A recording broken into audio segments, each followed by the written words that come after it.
जनसत्ता दल के नेता रघुराज प्रताप सिंह उर्फ राजा भैया ने शनिवार को कहा कि राजा भैया की राय हर कोई जानता है।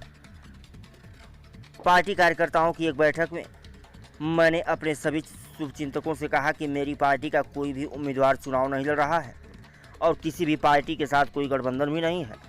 कहा कि लोग अपनी पसंद के किसी भी उम्मीदवार या पार्टी को वोट दे सकते हैं। समाजवादी पार्टी के लोग भी मिलने आए। हम राजनेता हैं और हम अलग अलग नेताओं से मिलते हैं। हमारे सभी के साथ अच्छे संबंध हैं। जब तक कोई राजनीतिक गठबंधन नहीं होगा तब तक दो राजनीतिक दलों के नेता एक मंच पर कैसे खड़े हो सकते हैं। राजा भैया ने आगे कहा कि मेरे लिए मेरी पार्टी के कार्यकर्ता और समर्थक की खुशी सबसे ज़्यादा मायने रखती है।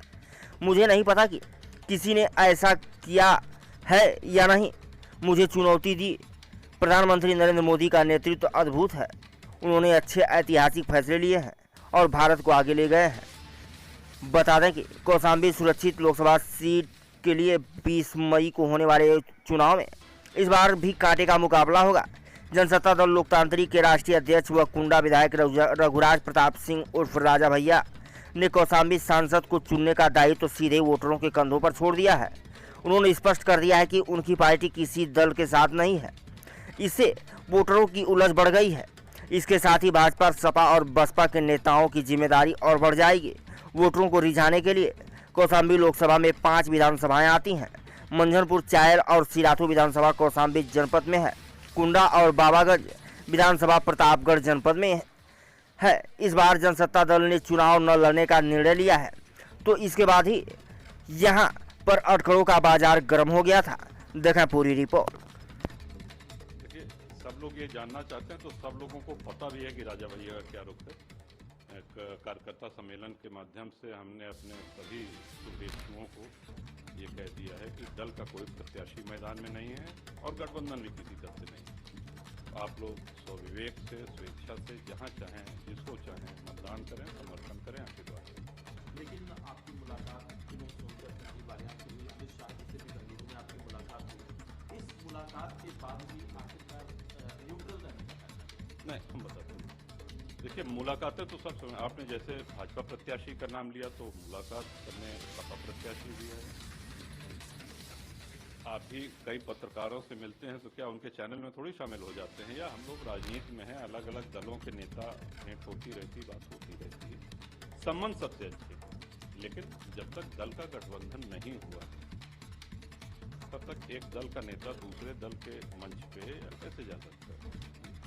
लेकिन जब राज्यसभा के चुनाव हुए थे उस समय में आपने लेकिन इस बार वो स्टैंड जब नहीं, गत 8 वर्षों से ये द्विवार्षिक चुनाव है, इसलिए कि हम दर्शकों को भी बता दें कि हर 2 वर्ष पे राज्यसभा का और विधान परिषद के चुनाव होते रहते हैं। इसमें विधायक वोट देते हैं और राज्यसभा और विधान परिषद के सदस्य चुने जाते हैं।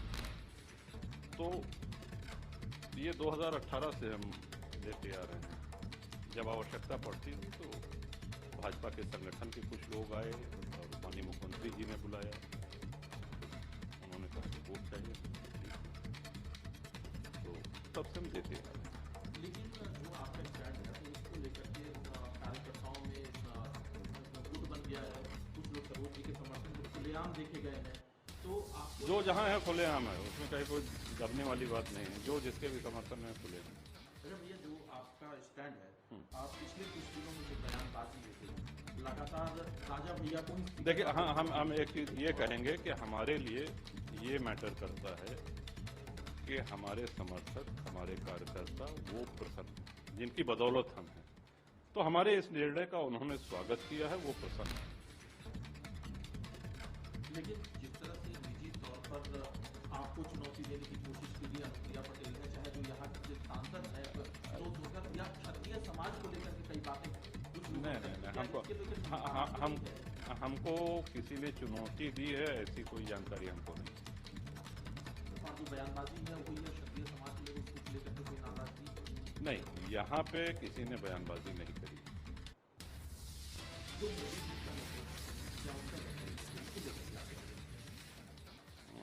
अद्भुत नेतृत्व है और भारत को बहुत आगे ले गए और बहुत से ऐसे निर्णय लिए उन्होंने